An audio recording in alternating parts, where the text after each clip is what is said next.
기도하겠습니다. 하루의 삶을 허락하시는 하나님 아버지, 그 은혜 아래 매일의 삶을 살아가게 하심에 감사드립니다. 여러 가지 힘들고 어려운 상황 속에 있지만 그 속에서도 인내하며 소망을 품고 살아갈 수 있게 하심에 감사드립니다.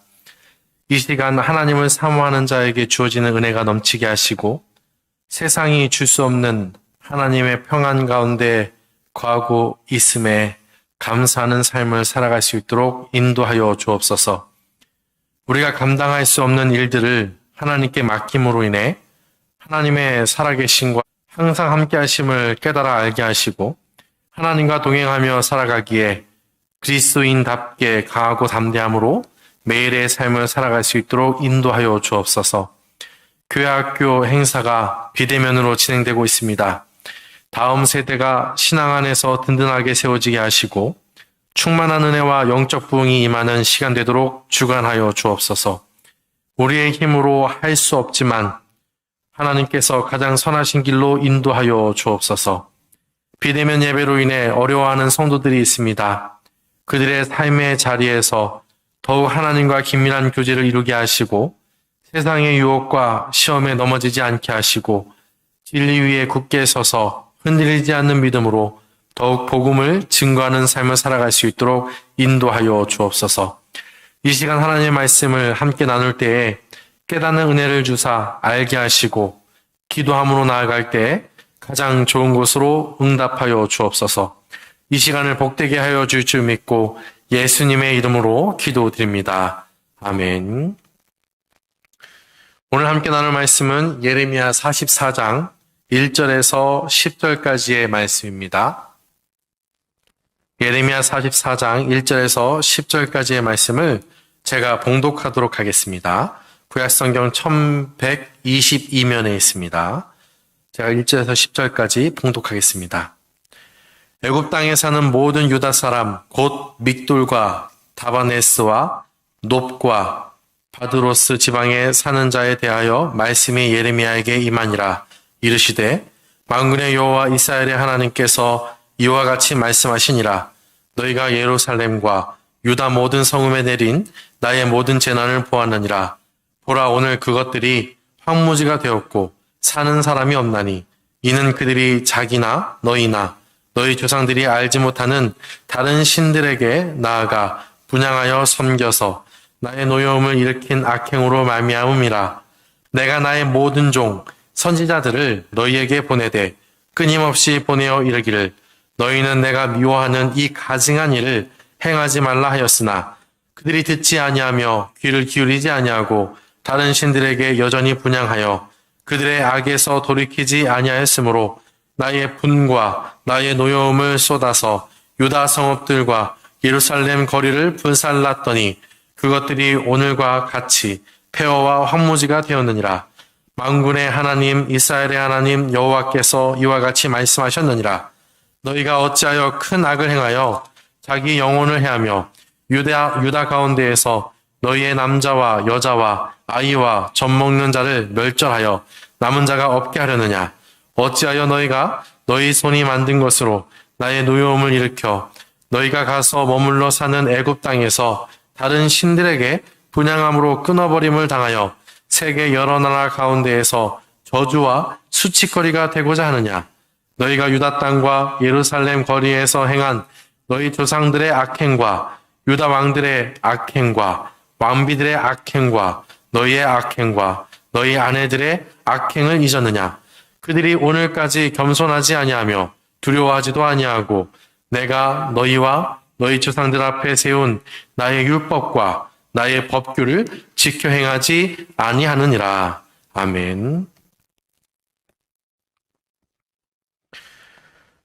우리가 삶을 살아갈 때에 죄를 짓지 않기를 바라지만 항상 죄를 지으면서 살아갑니다.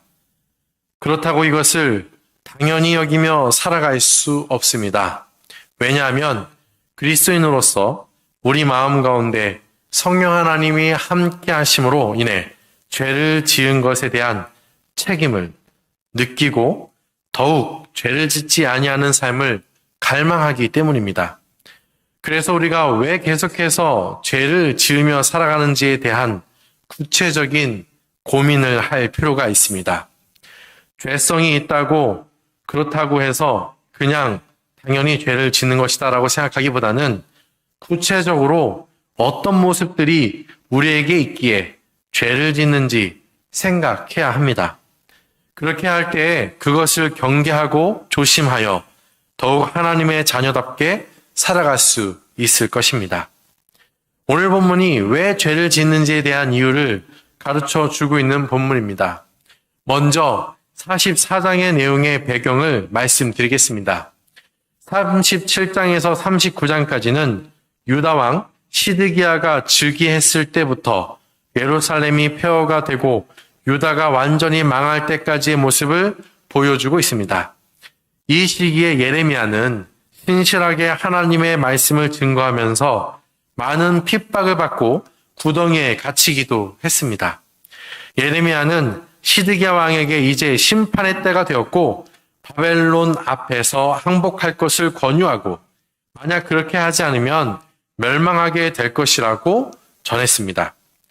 그 말을 무시한 시드기야는 바벨론에 패해 도망가다 결국 생포되고 그의 아들들은 그가 보는 앞에서 처형되었습니다. 그 외에도 유다의 족속들이 살해되고 시드기야 자신은 두 눈이 뽑혀 끌려가게 됩니다. 예루살렘 성벽도 무너지고 그 땅은 초토화되었으며 남은 자들은 바벨론 포로로 끌려가고 빈민들만 그 땅에 남게 되었습니다. 예레미야 40장의 내용은 멸망 이후 유다 땅에 남아있는 자들의 상황을 설명하고 있습니다.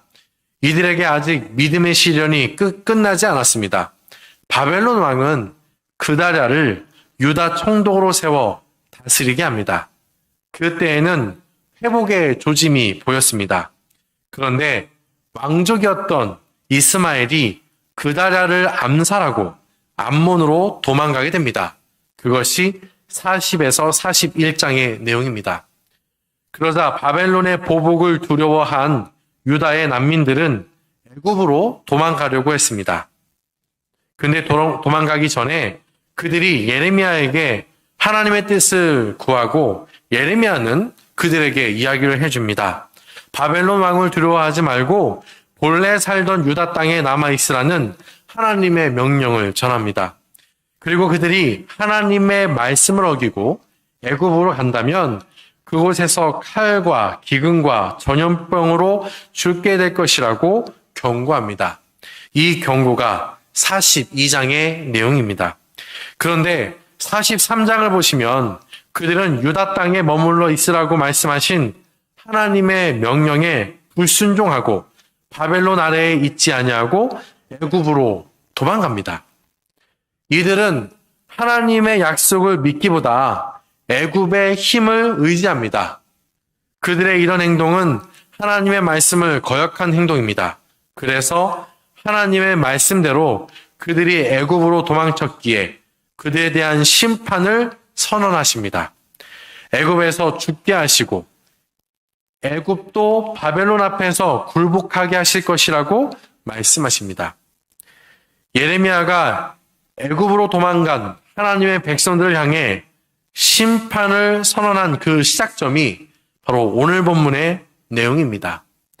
하나님의 심판으로 인해 시드기야 왕이 끌려가고 사람들이 처형을 당함을 보았음에도 불구하고 하나님의 말씀에 순종할 때에 회복의 조짐이 있었음에도 불구하고 그들은 하나님의 말씀을 듣지 않습니다. 하나님의 말씀을 듣지 않는 그들을 향해 하나님께서는 예레미야를 통해 말씀하십니다. 예레미야가 하나님의 말씀을 선포한 시기는 애굽 안에 여러 지역에서 그들이 살고 있을 때입니다. 그들의 상태는 하나님의 말씀에 불순종하여 애굽으로 도망 온 사람들로서 그들은 하나님이 아니라 다른 신들을 섬겼습니다.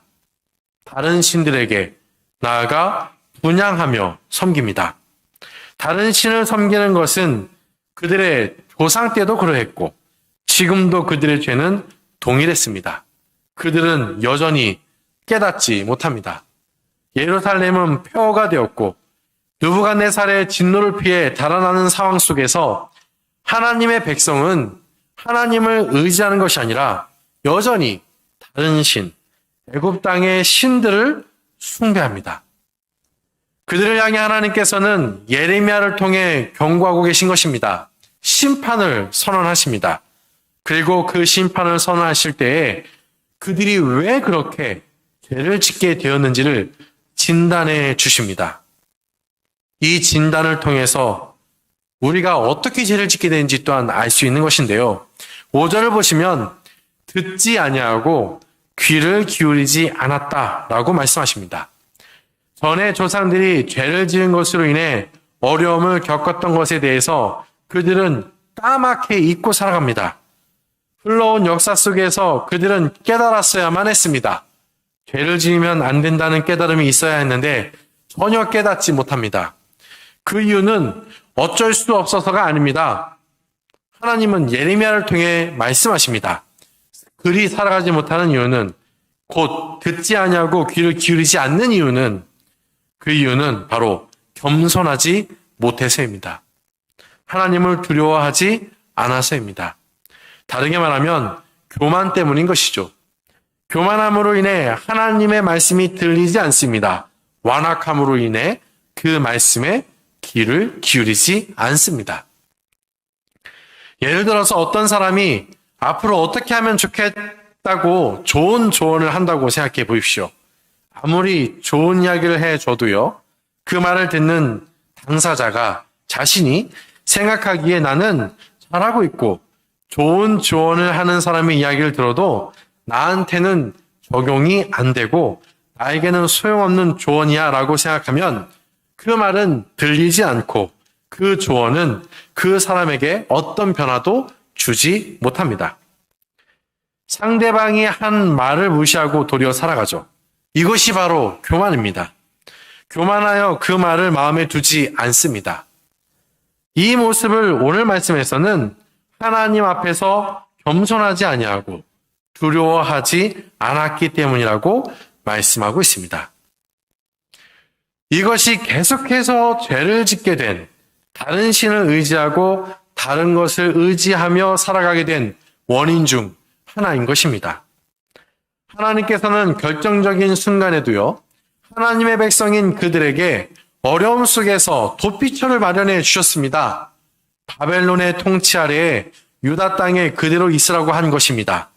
이것이 진정한 살 길이었습니다. 그런데도 그들은 이것을 무시합니다. 그 결과 진정한 도피처에서 보호를 받는 것이 아니라 결국 자신이 쫓던 어리석은 도피처인 애굽 한가운데서 심판이 선언됩니다. 하나님 말씀에 귀를 기울이지 아니하고 다른 사람의 말에 귀를 기울이고 하나님의 백성임을 잊고 다른 나라의 백성이 되고자 하는 그들, 하나님의 생각이 아니라 자신이 생각한 것이 옳다고 생각하여 그 방법을 쫓아간 사람들에게 심판이 선언된 것입니다. 사랑하는 성도 여러분, 우리는 그들과 똑같지는 않습니다. 왜냐하면 예수 그리스도를 믿음으로 죄를 용서해 주셨고 생명을 우리에게 주셨기 때문에 그들과는 조금 다른 상황 속에 있습니다.